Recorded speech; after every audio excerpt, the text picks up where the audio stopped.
Welcome to Horror Makes Us Happy, the podcast where we ask the question, what is it about horror that makes us happy?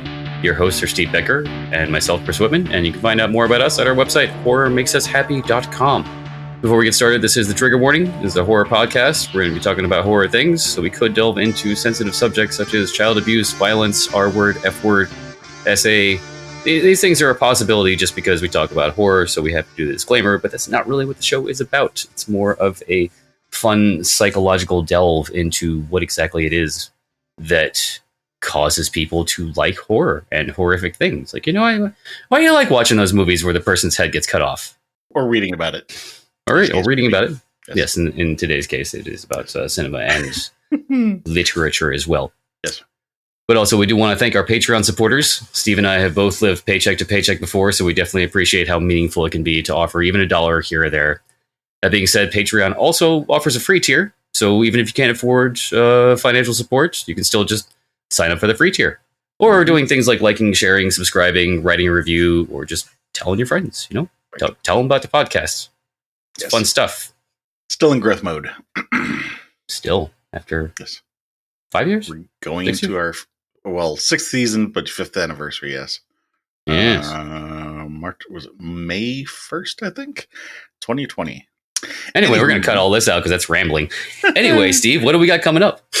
Let's see. I just finalized plans to go to AuthorCon, which is the convention hosted by Scares the Care.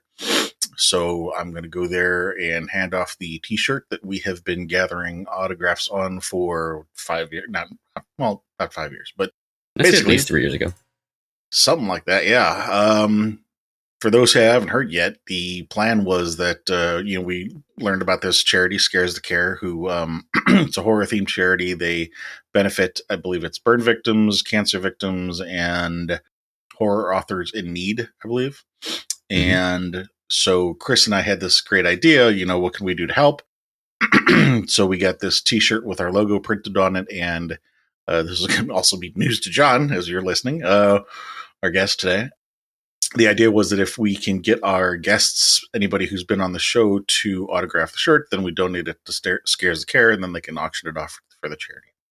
So we have gathered about 21 autographs on it so far, and I'm going to see if I can get a couple more before I get there. And they're actually going to be some of our guests, former guests at AuthorCon. So get a couple more autographs and then hand it off. Yeah. Other than that, we've still got 3 events that we're doing every week on our Discord channel. So if you want to join us on Discord, there's a link to that on our website as well. Can't remember if it's a direct link or if it's on the Linktree page, but one of the two. If you go to our website, there's also a link to our Linktree page, and then on there's everything. But today we are talking to Mr. John Langan, author of House of Windows, The Fisherman, and 5 collections of stories. Welcome. Thanks, everybody. It's good to be here. Our pleasure. Nice. Before we get started, you want to let us know what you're currently working on? I'm working on way too many things, as usual. I have a new collection of stories coming out late this spring. And so I'm putting the finishing touches on the new story for that, which, I'd like to have a new story in every collection because I have this illusion that there's a John Langan completist out there. And I don't want to disappoint that person when they buy a new book and they say, there's nothing new in here. There's a new, probably novelette. I guess I'm still finishing typing it up. I handwrite all my stuff and then I type it into the computer. Oh, wow. Which, it's probably, so what I should say is in terms of estimating word length, sometimes I wind up writing a lot less than I thought because I've X'd out a whole bunch of pages. More often than not, though, I wind up writing a lot more than I thought. So it'll probably be a long novelette, like 13,000 words, something like that. So I'm working on that. I'm writing 2 novels at the moment, one of which is due at the beginning of the summer, and the other of which will be due at the end of the year. I've also written another novella that I'm trying to type in as well to the computer and send out to see, one of those novella publishing things. So that's in addition to my day job as a high school history teacher. Oh, nice. So yeah, things are busy. Yes. I'll say. And did I hear correctly that you handwrite all of your stories and then type them, like transcribe them in the computer? Yes. And in the so as I'm handwriting, my handwriting is kind of small. So if I can get a page a day, I'm getting somewhere between 500 and 600 words down. If I get 2 pages, obviously you can double that. I think the reason Chris was asking is because he is also the author and artist behind a webcomic called Pieces, and he handwrites his notes as well. Yeah. I would send them updates on the latest thing that I just wrote, and it's just like a picture from my phone of this little notepad that I had. Like, yeah, well, you type this? No. When I was a kid, and I mean, this is like going back as far as I can remember, I loved to draw. And my kind of gateway, I guess, for me into writing was drawing. I can remember, first grade, something like that. The teacher telling us, you have to write like a story, but you can do a drawing to go along with the story. And I was awesome. And so all through grade school and middle school, I just did a lot of drawing. And it was when I got to high school, my high school had no art program. So it was like, what am I going to do? And at the same time, I discovered Stephen King. And so those two things sort of went together. And so I think for me, like handwriting is on some level of my brain, it's still staying in touch with that same impulse to the creative impulse, I guess. Hey, if it works. Yeah. Sometimes if I'm sort of stuck or if I'm just not sure where a story's going, I'll just start to doodle on, like if I have an envelope nearby or something like that, I'll just do little doodles of whatever I think this particular character looks like, or a tree or something like that, something that I'm trying to describe, and just try to use that as a way to think about the story, the elements of the story in a slightly different way. Yeah. It helps you visualize it. Like I've often noted when I'm drawing my webcomic, I find it funny that, in my whole life, I've always done like portraits or comic characters, a scene. But when you draw out in comic form or graphic novel form a story, you find yourself drawing things that you've never drawn before. Because it's like, this scene involves a horse. I've never fucking drawn a horse. Well, here we go. Yeah. And I think it's also it helps you if you're trying to figure out how to describe something spatially. It helps you to see that, Yeah. Well, the general theme of this interview is less about your work and more about your love of horror as a genre. That said, it's not meant to be a therapy session, so if we ask any questions that you don't want to answer, you just say pass and we'll move on. But starting with childhood, what are some of your earliest memories of scary things? Oh, my goodness. When I was 2.5, I had a piece of metal in my eye, which sounds a little bit more dramatic than it was. I got a little teeny tiny piece of metal embedded in my cornea, and the clear dome that sits over your pupil, right? Many years later, 2+ decades later, I would work briefly for an ophthalmologist. And so I actually was there when people would come into the office and say, I have this discomfort. Oh, you got a little piece of metal in your eye. And removing that is an in-office procedure. You just have to sit very still. When you're a little kid, though, that doesn't work. And I can still sort of remember lying on the operating table, as that whatever gas or whatever was taking effect, and sort of seeing all these masked heads over me. I mean, who knows if that's a real memory or just something I sort of cut and pasted from various movies and TV shows. But I can also remember waking up in a crib in the dark, and I had an eye patch obviously over my eye, but my arms were also strapped into boards to prevent them from bending, so I couldn't pull off the eye patch. And I was just in this room that seemed enormous or full of enormous darkness, I guess you might say. And I remember like a nurse's head kind of looming out of the darkness because I was like out of my mind, and eventually my dad had gone home with my mom and my younger brother, who was at that point a newborn. And so he came back at some point later to stay with me. Mm-hmm. That's this kind of primal memory that I have, But then I have to kind of fast forward, to 6, 7, something like that, and watching, also with my dad, watching some kind of adaptation of Frankenstein that I've never quite been able to track down. My dad was watching it, and he was like, "Yeah, you can come in and watch it if you want."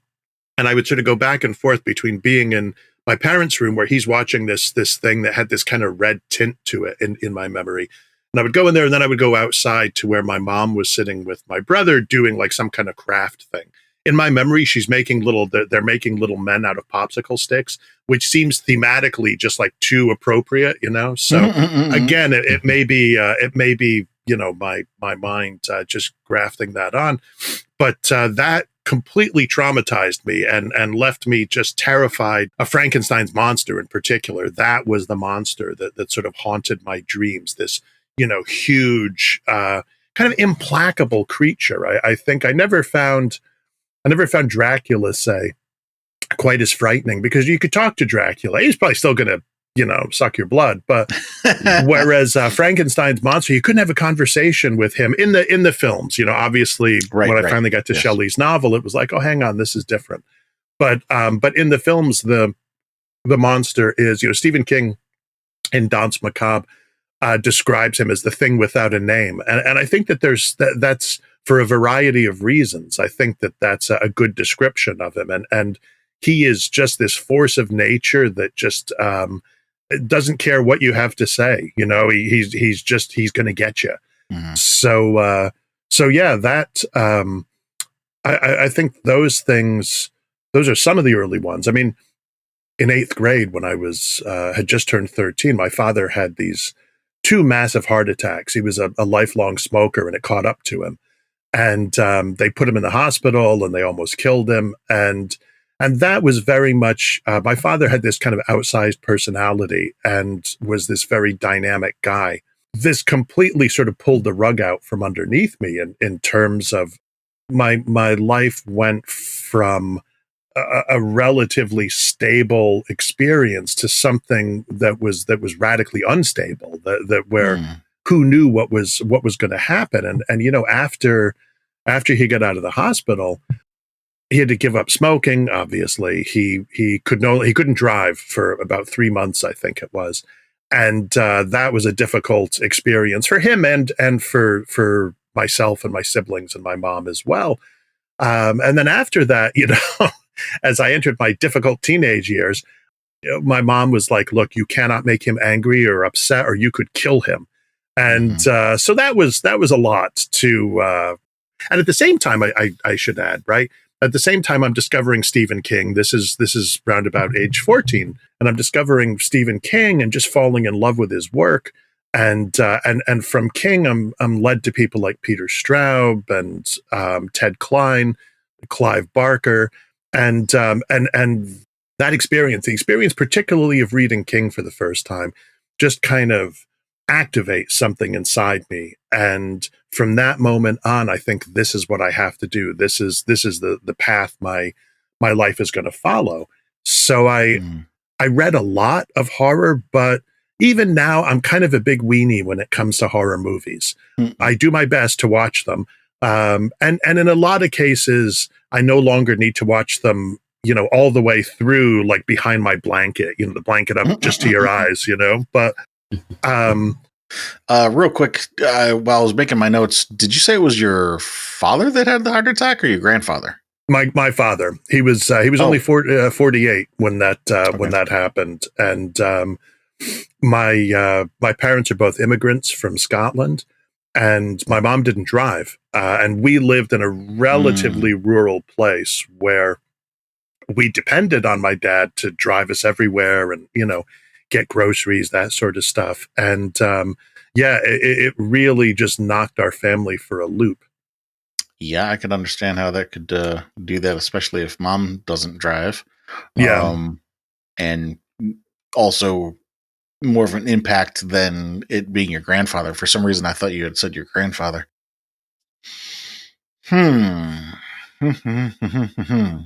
Did you participate in Halloween when you were a kid? Oh, absolutely. Yeah, I loved Halloween. I kind of went back and forth, you know, like there was, I can remember a very early Halloween costume, 7 or 8, I guess it would have been, dressing up like Dracula. And I had my first communion suit, and I put that on, and my mom. I mean, where else are you going to get a child-sized suit? Well, and my mom took one of her long black skirts and safety pinned it to my shoulders, so it looked like a cape. And then I had like plastic teeth and the fake blood and this sort of stuff. That was probably my most successful costume. There were also, when I was a kid, you used to get Halloween costumes in department stores and sometimes even in the larger drugstores. They came in these cardboard boxes with a clear plastic window, and it was a mask that you slipped on over your head, using a rubber band to hold it over your face, and then a kind of a onesie. That was made out of some vaguely petroleum smelling stuff. And you got like a light buzz from wearing whatever this was. And you thought, and it was always like these warnings, highly flammable, do not where my interest in the smell of Sharpies came in. Yeah, it was just like, do not expose this to heat. Keep out of heat or light. Put it on your kids, go out, have fun.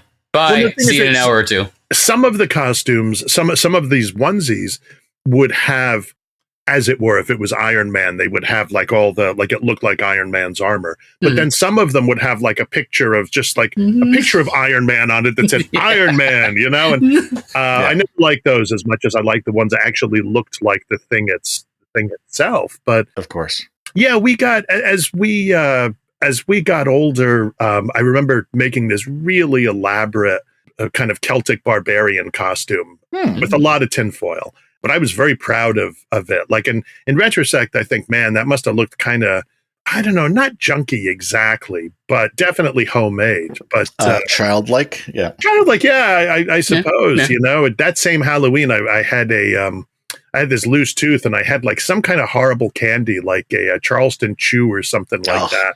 And it just tore the tooth out of my mouth. And so I used the blood and like decorated my face with it. I was like, yeah. Now I'm ready. Very barbarian of you. Yeah, exactly. Yeah. The reason I laughed so hard when you talked about Dracula in the first communion suit is there's a little bit of irony there. Oh, absolutely. Absolutely. Yeah. The blood is the life. Yeah. Well, I'm just talking about, you going wearing this suit to church and then you turn around and use it for a Dracula costume. It's all things serve ka, as Stephen King would say. Or maybe it's all things serve the wheel. It's something like that. Yeah. Take your pick.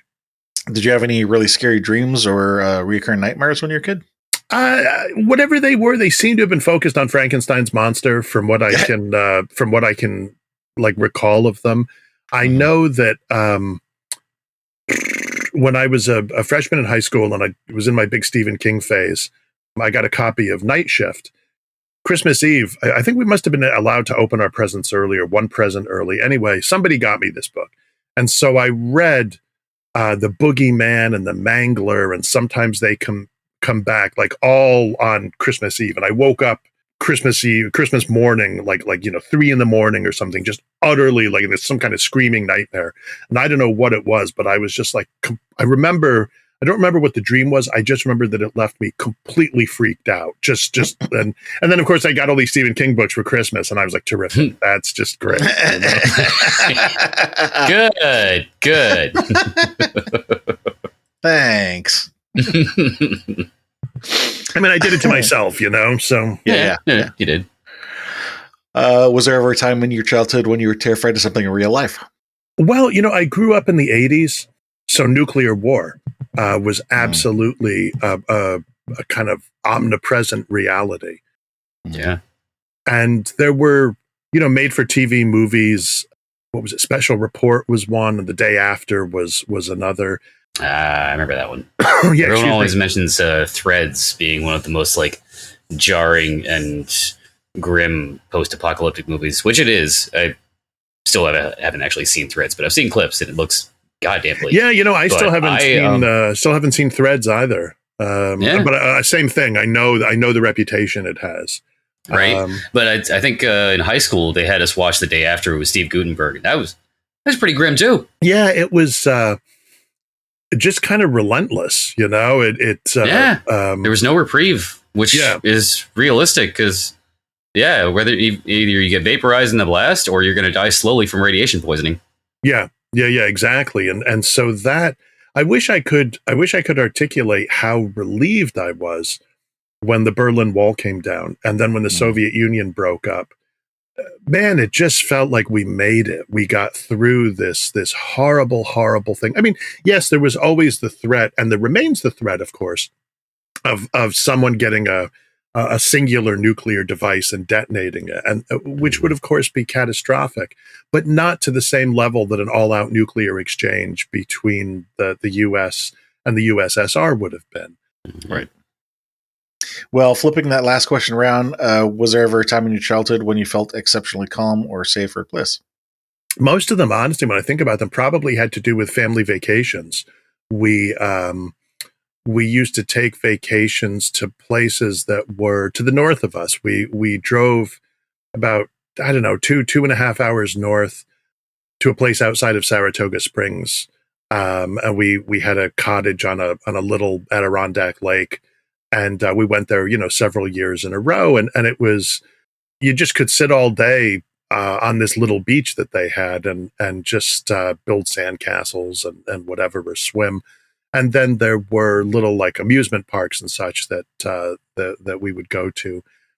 Those were all good memories. I think as I got older, once I passed that point of my dad having his heart attacks, I don't think I was ever completely at ease, or I don't think I ever felt completely safe, because I was just aware on this kind of fundamental level that all of this could change in an instant. And I tried, I tried not to think about it. And I wouldn't even say that it was as if I was thinking about it, 24/7 obsessively, but it was just there, like sort of background noise, and so I think that, there wasn't really a time. He died when I was 23. He went in for open heart surgery and kind of lingered for 2 months and then just never made it out of the hospital. And I think for as long as he was alive, I was plagued to some extent by this kind of ongoing anxiety about his health. Understandable. Yep. Can relate. Do you remember the first person you hurt? Oh my goodness. I feel like it had to be my brother. Just by Siblings default. Right? Yeah. I can remember on 2 different occasions, the 2 of us like goofing around. Maybe things got a little bit too heated, and I knocked him backwards, and he hit the top of his head on this kind of metal railing that held up one of the mattresses on our beds. We shared a room together, and which was sort of a small room, and our beds were kind of close together. And I knocked him down, and it was a wound that required stitches. But for the longest time, it was like he split his head open, and it was like, no, I didn't really split it. Like you couldn't see his brain, like it was. But it was and head wounds bleed a lot too. Listen to my justification. They do. They do, though. They do. Then, it's not split. Again, no brains. Yeah. So flipping that last question around, do you remember the first person you helped? Oh, no, that's interesting. Off the top of my head, I really don't. Okay. I would really have to. I would really have to sort of sit down and try to figure that one out. I have many more memories of being helped or having made some kind of mistake. So for example, when I was in first grade and we were learning penmanship, here we are back to writing again. When I was learning penmanship, I'm left-handed. And because I was left-handed, I couldn't keep up with the other kids because I couldn't see what I was doing. I had to keep stopping and, It's interesting. I never thought about that aspect of left-handedness because your hand covers your writing. Yeah. And, it was funny because, interestingly enough, my father was the one who pointed that out to me. That was why that happened. And at the time that he pointed it out to me, he was much older. I thought, well, that's just an excuse. But the more I thought about it, there's something that happened where I was like, oh my God, he was right, And so in any event, my first grade teacher finds this out, and she could be a sort of mean-spirited woman at points. And so she calls my parents with me sitting there, and the tone of her voice, was just, he hasn't done this. He's going to do, So anyway, so I have to do all this makeup work. And one of my fellow classmates' moms, Mrs. Budd, sat down with me and just worked with me the whole, and she was like, you're doing so good. If you were my kid, I'd give you a cookie. And like that, which is kind of like, whatever, a throwaway line. But I think the idea that you could be rewarded for just doing this difficult work that you had to make up, like my parents would not have given me a cookie. They just would have been like, why didn't you do this? You're in trouble. But the way that she could be like, it's okay, you're making up the work, you're getting it done. Yeah. Was a very, very powerful example for me. And a kind of one of those things I doubt, I think she's still alive, and I doubt that she would remember it. But for me, made this big impression. So yeah, I remember much more being helped than I do helping other people when I was younger. I think I don't remember my younger self as especially competent. I remember my younger self as much more needing help on a lot of different things. Trying to do, I love to draw, right? So drawing an awful lot. But I remember the help that my art teacher gave me in primary and middle school. I remember like things that she showed me how to do. I remember her putting my artwork up on the wall, the classroom walls and such. And so yeah, I have this real memory, I guess, until I don't know when actually that I started to see myself as helping other people. That's a fascinating point, really. I have to think a lot about that, because that is sort of profound. Do you see yourself as helping other people, or do you see yourself as being helped by other people? Mm-hmm. I think at this point in my life, I would certainly hope that while I do feel I continue to receive help from people in various ways, I would also hope that the balance is more in the other direction now. Mm. Yeah. We'll talk about that when we get to the adult section. Let's see. So moving to teenagers then. So Stephen King was a big impact, I guess. Absolutely. Yeah. Christine. I read that and I was just like, this is it. This is what I'm going to do for the rest of my life. Meaning reading horror novels or writing them? Both. I think it was, with King, what you got with Christine, right, was you got this blending of the high school experience and the sort of supernatural experience, and it's pretty, there's nothing subtle about Christine, it's at the end of it, you have a duel between a possessed car and a kid who's driving this giant truck that's and it's almost like he has to use a broomstick, I think it is, to help to operate the truck. And there's almost this feeling that he's like a knight battling a monster. He's in his kind of protective armor and he's fighting this monster. And the description of high school, I've said this many, many times in talking about this book, but it never gets any less true, that a lot of what King was describing, I was like, man, this is a little over the top, and I went to Catholic high school, so maybe it wasn't, but for all that, the descriptions of teenage life felt they resonated with me emotionally. So even if factually I might say, look, nobody ever popped a switchblade and stuck it through my lunch bag. At the same time, the kind of cruelty and mockery that King presented, say, like, I felt that. I was like, oh yeah, that's how it feels. And so I think that emotional register or on the emotional register, the book just rang absolutely true. Yeah, it was in part because of that. It was, and in part because of the crazy supernatural stuff that I thought, man, you can do this. You can bring the stuff of your life together with this crazy fantastical stuff.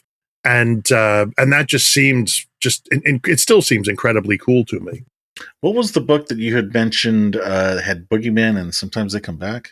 Night Shift. Thank you. That's right. Yeah. I'm a huge fan of King's stories. I think those collections of stories there's like 5 or 6 of them at this, probably more than that, actually more like 7 or 8. Anyway, they contain some of his best writing, which is very good indeed. I was not aware of that. So sometimes they come back was like a part from an anthology, or it's in so in his first collection, he just has this assortment of amazing stories, and sometimes they come back, which I guess there've been like a couple of film have like part 1 and 2 or whatever it is. Yeah, sometimes they come back again. I think. Yeah, it's a pretty good story. Mm-hmm. And yeah, the Boogeyman, same thing. And there, like I said, there was just like sort of this row of them in the story. A lot of times you're reading a collection and you'll get like one really intense story, and then you get a couple of stories that are a little, they sort of takes the foot off the gas a little bit, and then you get an intense story. Whereas there's this stretch of Night Shift where it's just like the Mangler, the Boogeyman. Sometimes they come back. He's just like the Mangler was from Night Shift too. Yeah, I haven't read the books because I don't read. Sorry. But I've seen the films. Books on tape. Yeah, okay, I've read a couple of those. Listened to. But no, I always thought those they were such powerful and prominent stories that I thought they came from their own novel. So things like the Mangler, sometimes they come back. And I thought Night Shift was its own movie, but Night Shift was a collection? Yeah, it was a collection. There was a movie called Night Shift with Henry Winkler. With a giant bat. He tries to run a prostitution ring out of a undertaker's facility, but that's Michael Keaton. It was a different Night Shift. A very young Michael Keaton and Henry Winkler. Yeah, so Henry Winkler, really. But you don't want to put that on like you're like, oh, hang on, what's this? It's scary in a different way. Yes. Yeah. So, was there a particular scene maybe in one of these that stood out to you? Mangler, Boogeyman, sometimes they come back. Oh man, there's a scene in the Mangler where this guy gets his arm caught in the Mangler, and it's just stretching his arm out, and he's screaming and yelling, and finally someone gets an axe and severs his arm, and I was just like, whoa.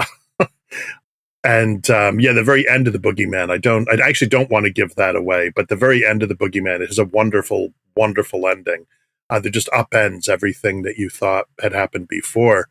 And then sometimes they come back. There's a moment when the teacher is doing the spell that he needs to do to get rid of the demonic revenants, where he has to chop off his pinkies, and he has to use like a pocket knife to do it. And he just has to kind of saw them, and finally he just sort of snaps them off. And that was something. Mm. Mm-hmm. Makes me wonder if, well, actually that wasn't King. That was it the Southern Stories or something like that? The one with the lighter. Oh yeah. 4 Rooms. Yes, thank you. Yeah. So the Mangler. I remember reading something about that. I think wasn't it like the machine was something used in not laundry, but it was a laundry for something about like industrial laundry, and King worked there. It was a laundry press. Sheets or something like that. King worked there as a young man, and he just thought, man, it would be so easy to get caught in this thing, and then that spun out into other directions. Yeah. You also mentioned Peter Straub around this time frame, I think. Anything in particular from him stand out to you? Oh, absolutely. Yeah. I mean, Peter, I think when I read Ghost Story when I was younger, the focus of Ghost Story is on largely old men. So I'm sure that connection was a little bit more cerebral. Shadowland, though, is about a teenage boy who goes off to apprentice with a magician, a sort of evil magician. And so that one, I think that one definitely spoke to me in a more personal way than Ghost Story necessarily did, a more sort of gut level. Yeah, I mean, I think that it's true, right? That things that speak to you on a kind of gut level, there's that feeling they can maybe leapfrog or jump over your kind of more conscious reactions to things, and they hit you in some kind of subconscious place, which may be related to the conscious part of things, but it also feels like it discloses something for you or in you. So you mentioned Shadowland. Was there something about Shadowland that jumped out to you? Shadowland probably resonated with me because it's a story about a kid and I can't remember how King describes him. He's kind of like did I say King? I meant Straub. Straub describes him as undervalued or underappreciated or something like that. But he is really adept at magic, and he does become the magician. I think it tied into feelings that I had, probably not on a completely conscious level, that there were things that I was good at, such as art, and to a lesser extent narrative, a lesser extent writing, that almost that I didn't have any right to be. Like I didn't come from. But I didn't come from a family of artists or writers. My dad was a systems analyst at IBM, and my mom raised myself and my siblings. And they were okay with art, but they weren't, like, it wasn't necessarily their thing. They didn't go out of their way to expose us to it. So I think that there was, the arts for me, sort of broadly speaking, were this kind of thing that I could do, and I kind of like found access to, gave myself access to, but on my own, as it were, which is a very weird kind of feeling, a very weird kind of sensation to have. And I think the book probably spoke to that.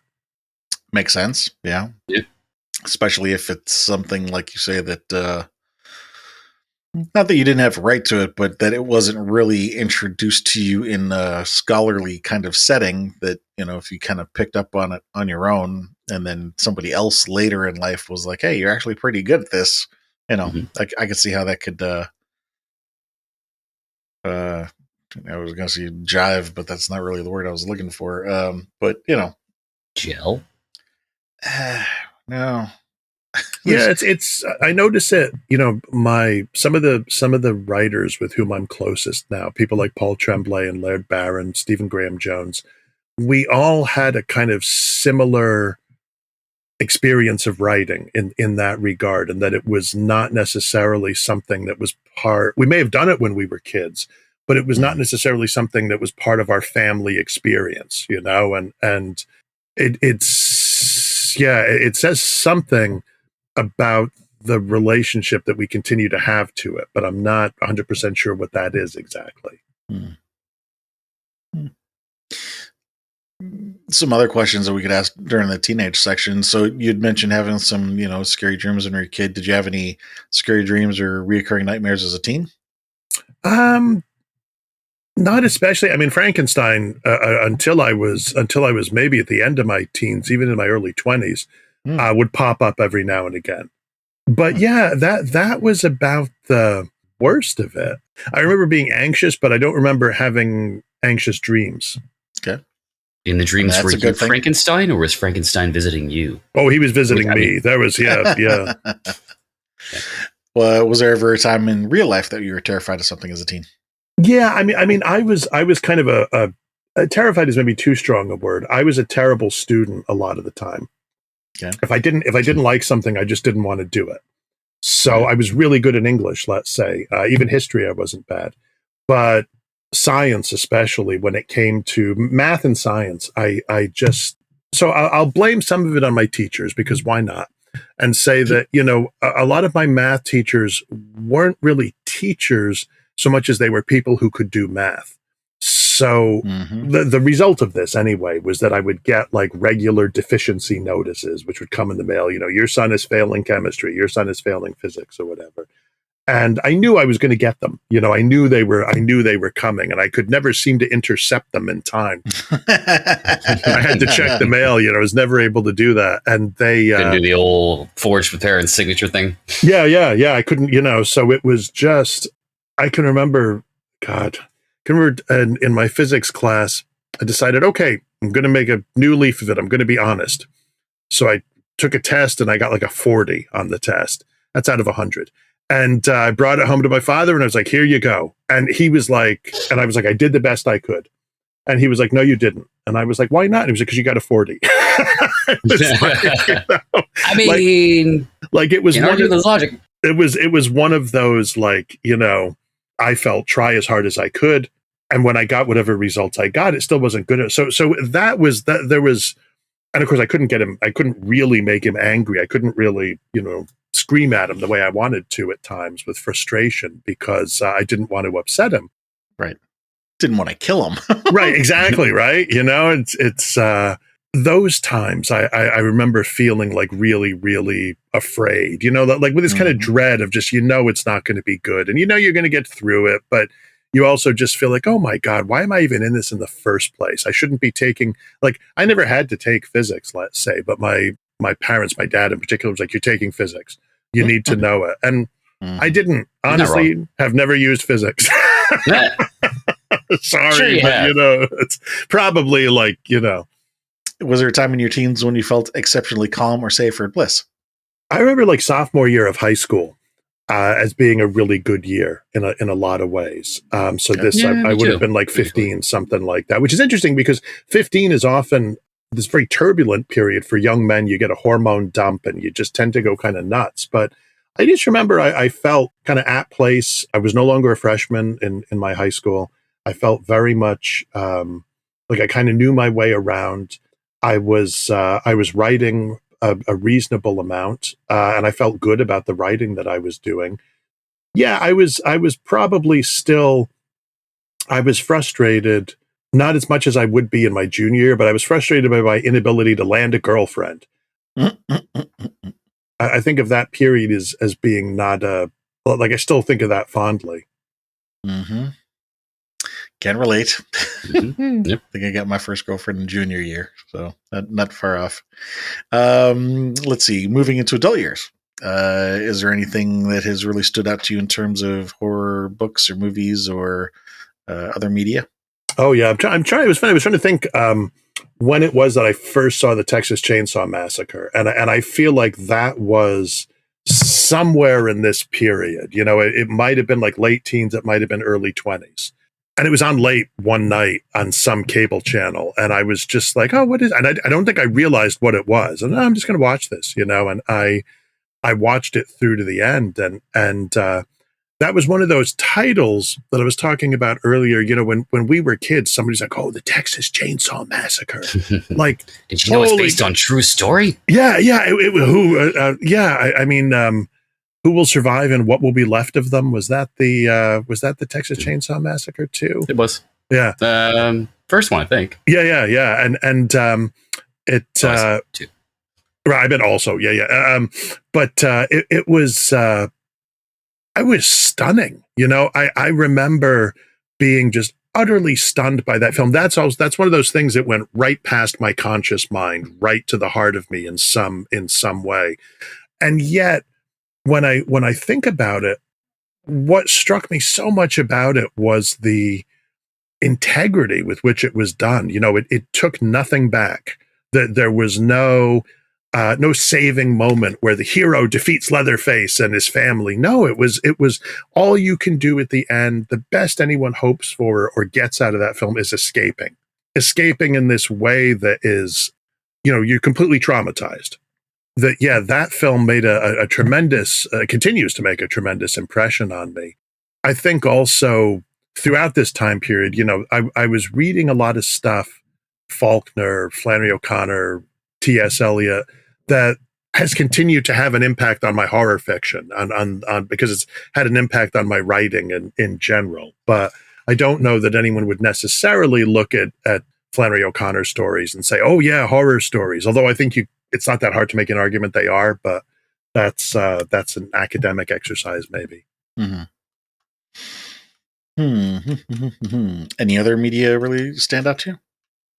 I would dare say that like in my 20s as opposed to my 30s, I watched a lot of, Japanese movies, French movies, old English language movies, but it wasn't really until I got to like my late 20s and I met my wife and she was like, you haven't seen The Exorcist? We're going to watch this, that I really started to catch up on this stuff. And for the last 20 years, I feel like cinematically, I feel like I've been playing catch up.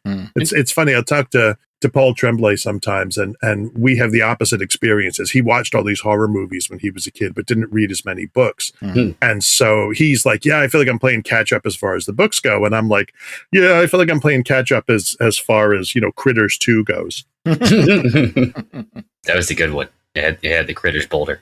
Yeah, not that I'm not nothing wrong with Critters 2. I'm just, Yeah. Chris, I know Chris can relate because he's got there are certain like time frames in which he knows a lot, and then there are certain gaps. Yeah, talk about. I'm working on it. Like I'm not saying too versed on the classics. I did finally watch Eraserhead. Yeah. Need to watch the original Nosferatu now that I've seen the new one. I wasn't saying it to knock on you. I was just being objective, not. Yeah. The two are related. Things just got really awkward. Yeah. I'm gonna go. Quick. Yeah. And just like that, the podcast was over.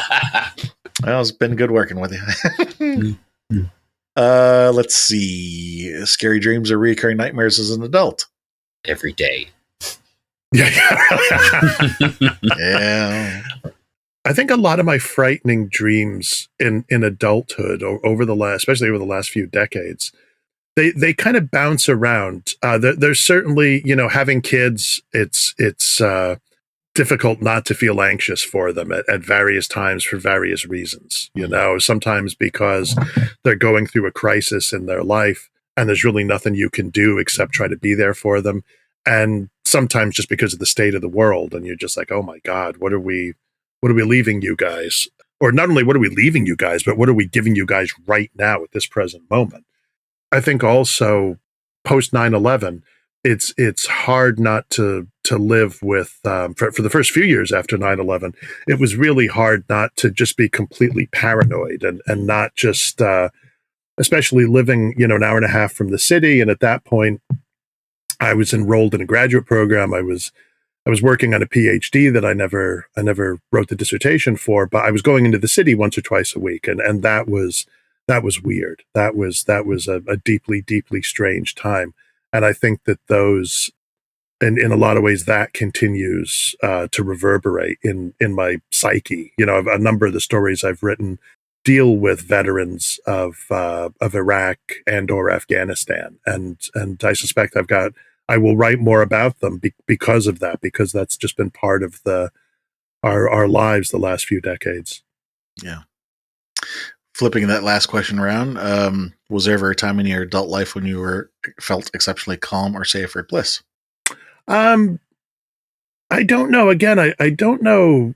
Calm seems to be this emotion that really eludes me, but when my younger son was born, I can remember it was a long labor and delivery and was 5 a.m, but I can just remember when he was born, just feeling like just utterly like renewed and charged. And I went out to the outside the room to there was a little kitchen there, and I opened it, and there was a Haagen-Dazs ice cream there, and I just was like, I'm taking this, and I just took it and ate it, and but yeah, it was just that was just a wonderful moment. And I think there have been times, various times since then. Sometimes, I guess maybe calm wise, now that I think about it, I've taken my younger son fishing a lot. Those are always good times. Yeah, well, and it wasn't even the fishing so much as it was the drive back. We would go up into the Catskill Mountains, so we might drive like an hour and change from home. He would fish, I would read, or I would write. And then we would drive back in the dark. We would just have these kind of conversations that I don't know. It's easier to have them in the dark when you're both not looking at each other. You're both like looking at the road, and you can just sort of say, "So what about this? What about that?" And so yeah, I remember those. I remember those very fondly.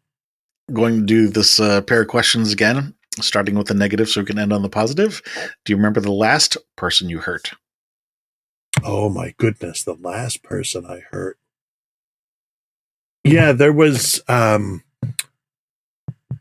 there was a kid in the school where I teach, and I made this kind of snotty remark that I thought I just did not stop myself. And I just thought, man, that was like, I really hurt this kid in a way that wasn't necessarily deep, but that like sort of betrayed our relationship as teacher student. And, the next day I got one of the other teachers to sit down with us. And I just tried to apologize and explain, okay, this is kind of where I was coming from, but to sort of respect and honor that kid's feelings too.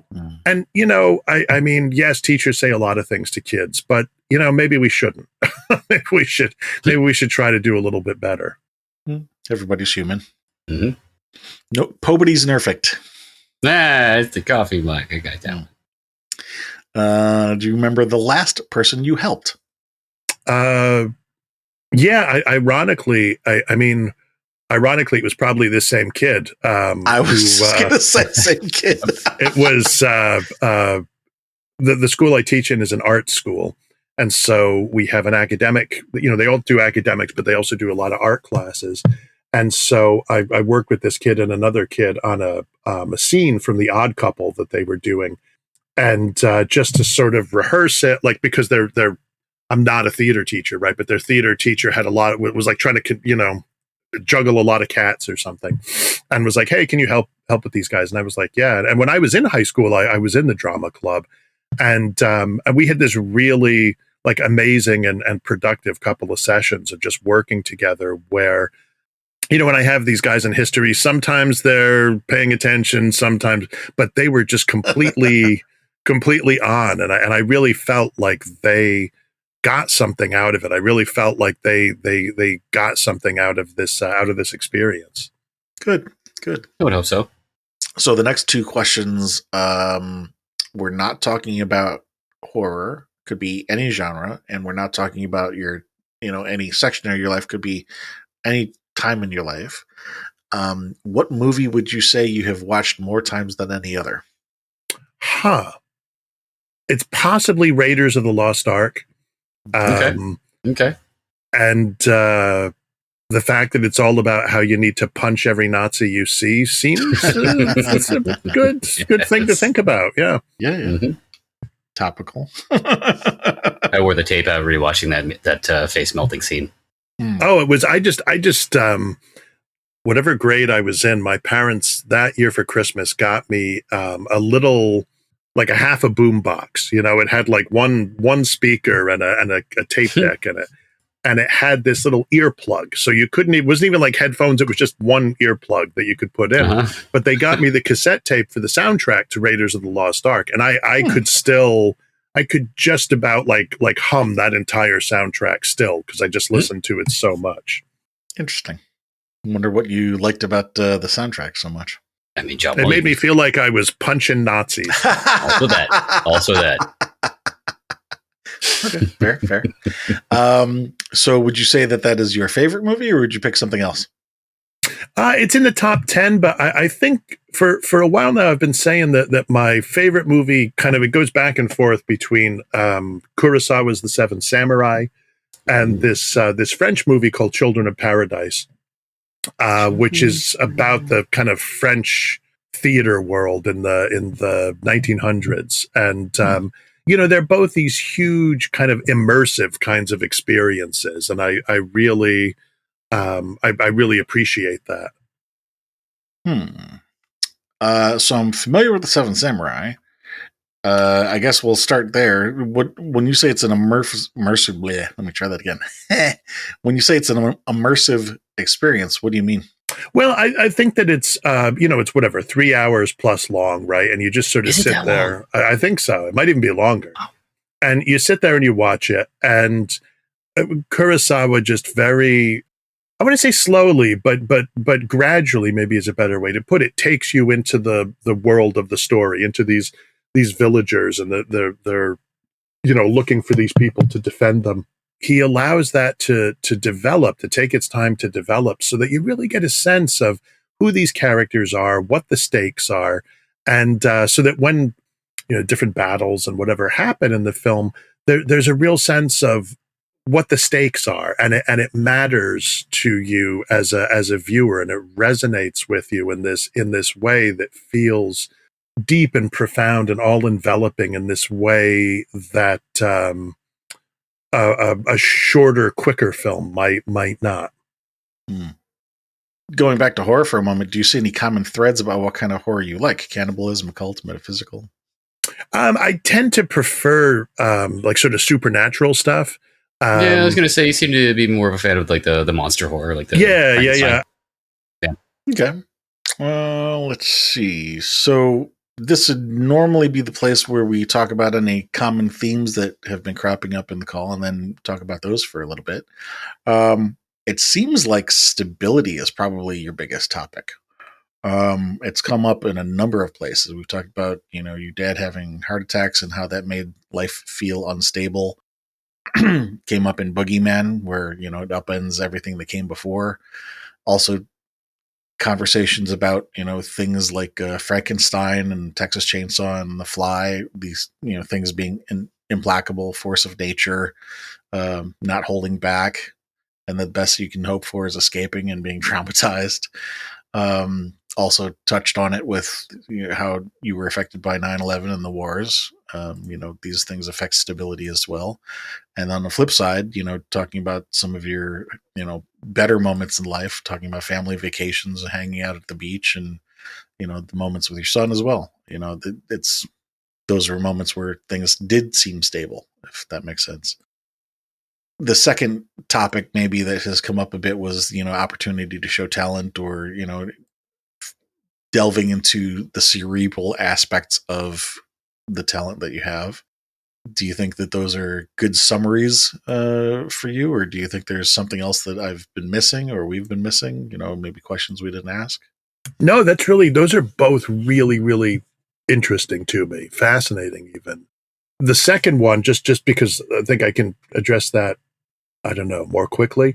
One of the things that fascinates me about that is I've been thinking over the last couple of weeks about how when I was a kid, like art and, culture, it was something that I kind of like I wanted, but it wasn't from a sense of entitlement. So, people will talk about, white privilege or white male privilege or something like that. And I'm very conscious of that. But in my case, it wasn't so much, I am a straight white man, I am entitled to this. It was more a sense of like, I love this and I can kind of do this and I want to be part of this. It was part of this, I guess, sort of urge for belonging, I guess, which would actually tie back into some notion of stability, some notion of wanting to be part of this kind of group, I guess, or this field, I guess, which then is it's my friends and my larger friend group, I guess.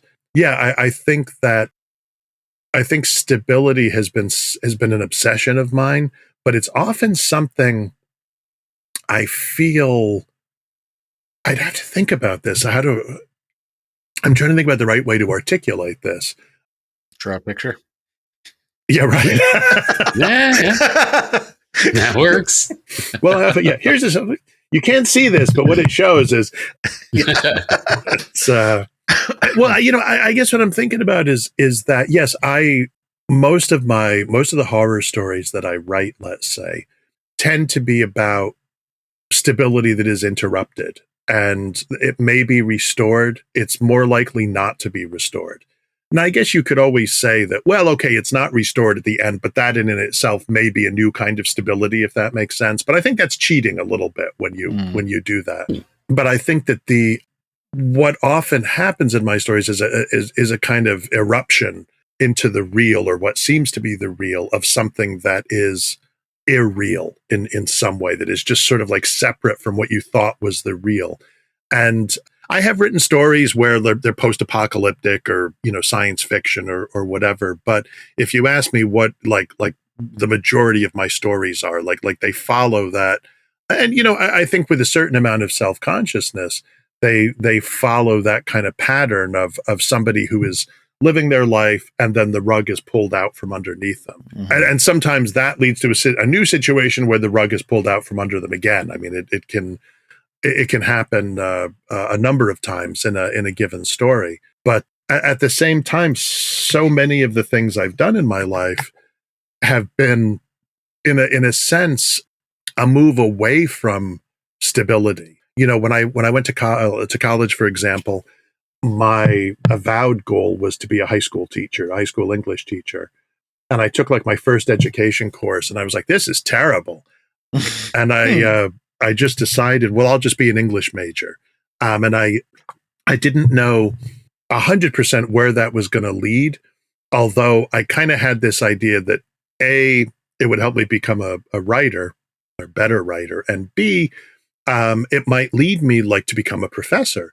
And I did eventually get my master's degree, and as I said, eventually enroll in a PhD program at the City University of New York down in Manhattan, but I never finished my dissertation. You know, I could have, if I had been maybe more disciplined or something, just said, you know what, I'm just going to do this thing. I'm just whatever, you know, it's a hoop to jump through. And I didn't, in part because my fiction was going really well. I thought, and I was like, this is what I really want to concentrate on. But I didn't make those goals clear to myself in a way that I think would have allowed maybe for a more stable writing existence. Instead, for the longest time, I was like, no, I'm going to get back to that PhD. It's been 10 years, but I'm going to get back to it. And I knew I wasn't going to get back to it, you know, but so I think, yeah, the stability thing is quite interesting to think about, that it's there, but not necessarily something I've been as conscious of as maybe would have helped me if I were. The natural follow-up question to that would be, why do you think that's important to you? I think there were a couple of different answers. There's so I could go like all literary, and I could say that, you know, Flaubert has this quote, be orderly and like a bourgeois in your life so that you may be violent in your art. It's actually one of my favorite quotes. Yeah, and I like that. I really like that quote. And I think that a lot of times the artists that we celebrate, you know, who, you know, Kurt Cobain led this violent life. You know, how did that work? You know, I mean, so I think that's one part of it is that a more stable life allows you to make the art that you want to make. You know, does it go back to a kind of lifetime of a sort of slight dislocation, like, you know, okay, so my parents were Scottish, so they spoke with an accent, which I couldn't really hear because I grew up with them. But, you know, the 4th of July was never a big deal in my house. It was always like that traitor, George Washington. And so I think growing up, there were these ways in which I didn't feel like I belonged. And I, you know, and this is maybe what we were talking about to a certain extent, that, you know, maybe no little kid feels like they belong. You know, that's certainly for a teenager, that's a very, very common feeling. It is. But also, you know, I was raised in a very devout Roman Catholic household. Mm-hmm. And then as I became older, I really left the church or drifted away from it. And so there were ways in which the life I grew into, the life I wanted for myself, was also a life I was aware was not exactly the life that my parents wanted for me. I mean, my mom was happy when I finally got married. She was like, oh, thank God, you know. But it's I think there's a pressure that I probably still feel and may always just feel between those structures of my childhood, religion, the kind of expectations of a kind of middle-class family, and then where my life ultimately went. I'm always aware on some level that this is not quite, this is something I did myself, if you will. And because of that, it feels a little bit less uncertain. It feels a little bit more contingent and therefore a little bit less, you know, sort of calm and stable. Yeah. I was just thinking to myself that, you know, even if it wasn't necessarily what your parents had wanted for you, I mean, being married and having kids and being a high school teacher is not a bad life. And then being able to do or just being an author in general, in addition to that, is a nice icing on the cake that, you know, maybe it maybe that's not necessarily what they wanted for you, but it's not a bad outcome either, Yeah, I think, my to be fair to my folks, like you make all your mistakes on your oldest kid, and I'm the oldest, and so by the time it came to my youngest sister, who's 9 years younger than me, whatever. Right? They were just like, it's just, I mean, it's the stay alive, right? They were like, it's only beer, you'll be fine, and so you got 2 legs, right? Exactly. You got most of your toes, but so I think that for them, I think that they were full of tremendous anxiety for me, as they were married 7 years before they had me, and apparently not for want of trying. Thanks, Mom and Dad, for that image. But I think that they must have felt with me like at first it was all the eggs in one basket, and then over time, even as they could kind of relax with each subsequent child, something of that initial anxiety, I think, still attached to me. And so I like what you said about the eggs in one basket, because before you even got to that, I was already thinking about shit. I forgot the wording I was going to use, but basically, parents, our kids are a reflection of ourselves. Mm-hmm. And then when you say, having multiple kids took some of the anxiety off, because now they realize they didn't have to worry about, just you being the reflection of themselves. They could spread out their risk. It's funny too, because when I would get into it with my parents, I guess, which is to say when I would do something wrong and they would be like, come down on me. One of the things they always come back to was, what will people think of us? Yep. And I would be like, you can't really say to your parents, I don't care. Who cares? But that was, they were they wanted to be, and they were very proud of us. But anything that you did to sort of put that in jeopardy, really, because I think for them it was, they must have been very anxious coming to another country and trying to make this life for themselves. And they must have been aware that at times they stuck out, because of their accents or their beliefs or whatever. And I think that we must have been, my siblings and I must have been reassuring to them, like, oh, look, it's working out, it's okay. And so when it threatened not to, that affected them more deeply. Maybe their own stability. Yeah, I think so. Generational stability. Mm-hmm. Well, they were born. My dad was born in 1934 and my mom was born in 1937. So as children, my mom especially went through the Blitz. That too. I was thinking the Depression which would have been just before them, but yeah. Blitz. Yeah, my dad was evacuated to England, but my mom was stayed put, and her town was bombed only but a couple of nights. But for my mom, whenever she talks about light bombing.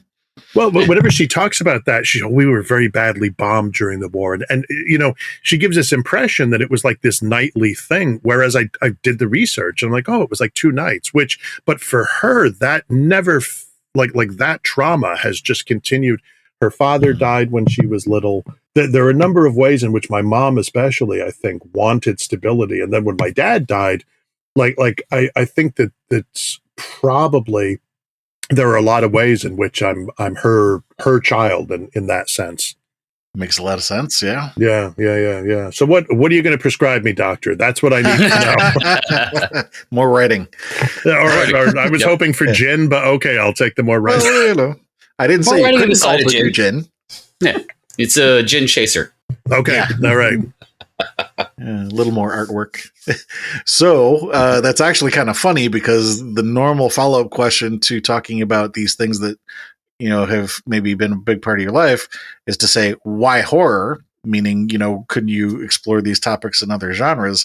However, the segue here is talking about your mom's city being bombed and her dad dying. So kind of answers the question. Yeah.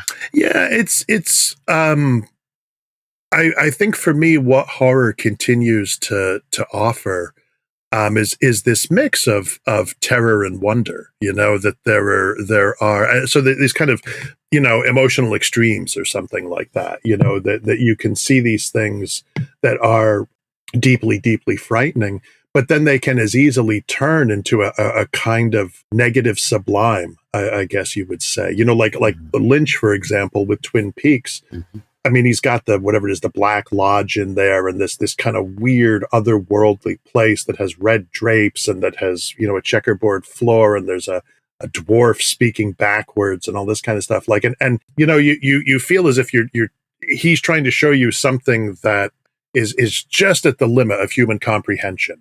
And so the only way your mind can deal with it is to represent it this way. And so it's sort of frightening, but it's also kind of wonderful to think that there's this other aspect to existence. So there's that.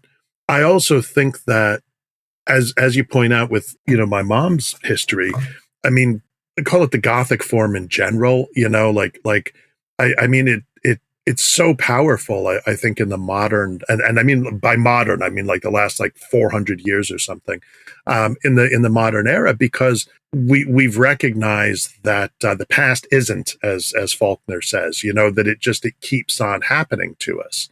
And I think that horror also allows you another way to explore that. Yeah. And choosing to see the past continuing as a horror is definitely one way to look at it.